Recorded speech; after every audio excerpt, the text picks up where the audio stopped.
Hello guys, today in this video I'm going to show you how to turn off night light on Windows 10 PC or laptop. So guys, if you want to turn off night light on Windows 10 PC or laptop, so very easy. Firstly click on start, type here settings.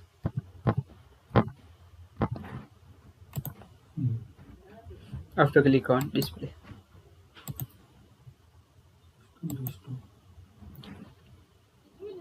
If you want to turn off, so click on that is. If you want to turn off, so select to off position.